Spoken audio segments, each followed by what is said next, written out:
So I don't know about you, but I have never visited the park so much in my life than during the height of the pandemic.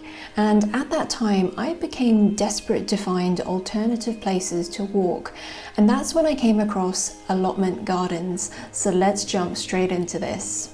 Just to give you some background, in Amsterdam there are about 6,000 allotments spread across 43 different allotment parks, and the purpose of these allotments has evolved over time. So, during the war it was a source of food, but nowadays it's much more recreational. And there are different types of allotment varying in size and rights.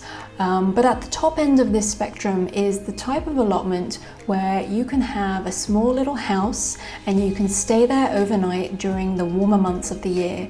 And honestly, this type of allotment looks so nice. Walking around, I was curious about a few things, and I had a look at Tuinpark Nut in Genoegen's website, just as an example to see what rules are in place.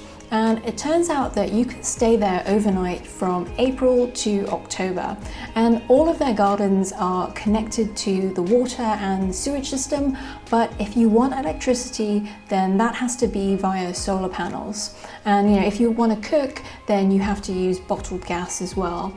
And the waiting time for an allotment at this particular allotment park is about 5 to 6 years. So, I guess you must really want that garden if you're willing to wait that long. Generally speaking, depending on the type of allotment, the annual costs can range anywhere from 200 to 750 euros. And I think it's very cool that Amsterdam and the rest of the Netherlands has this. I've visited 3 parks so far, and each one had its own character. So depending on the allotment garden, as a member of the public, you can go into the park during certain months of the year and just have a wander around.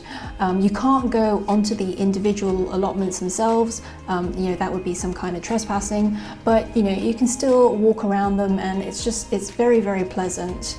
Some parks will also have activities that you can join. Others will have like cycling and hiking paths, markets where you can buy produce grown there, free plants to pick up, craft clubs for kids, and so on. And if you'd like to find out where your nearest allotment park is, I would recommend using Google Maps and sort of zooming in and looking for green areas, and where it says Town Park or Volkstown Park. And alternatively, you can also use the link below.